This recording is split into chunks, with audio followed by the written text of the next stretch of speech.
సనాతన ధర్మంలో ఉన్నటువంటి మనందరం మనకి తిరుమల తిరుపతి క్షేత్రంలో జరుగుతున్నటువంటి అన్నదానం నిజంగా గర్వపడవలసినటువంటి అన్నదానం.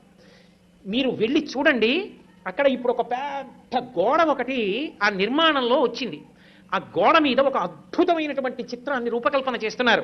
సలహాలు ఇమ్మని కోరుతూ పుస్తకాలు పెట్టారు అక్కడ. శ్రీశైల క్షేత్రంలో బయలుదేరి త్రిపురాంతకం వచ్చి, త్రిపురాంతకంలో బయలుదేరి మహానంది వచ్చి, మహానందిలో బయలుదేరి అహోబల క్షేత్రం వచ్చి, అహోబల క్షేత్రంలో బయలుదేరి తిరుమల వస్తాయి. ఈ మధ్యలో ఉన్నటువంటి కొండలు పరమ పావనమయ్యా నంది మండలము అది ఎలా ఉంటుందో ఒక ఊహాచిత్రంగా ఊహిస్తే, ఆ కొండల మధ్యలోంచి ఎన్నో కొండలు, ఇన్ని కొండల మధ్యలో ఉన్నటువంటి ఈ క్షేత్రములను, కొండ మీద ఉన్న క్షేత్రాలకి ఉన్న మార్గం ఒక పెద్ద పావు మిలికలతో పడుకున్నట్టుంటుంది. అది వెంకటాచలం దగ్గరికి వచ్చేటప్పటికి పడగలు విప్పి శేషుడు అవుతుంది. దాని మీద ఆనంద నిలయం ఒక మణి అవుతుంది. ఆ మణి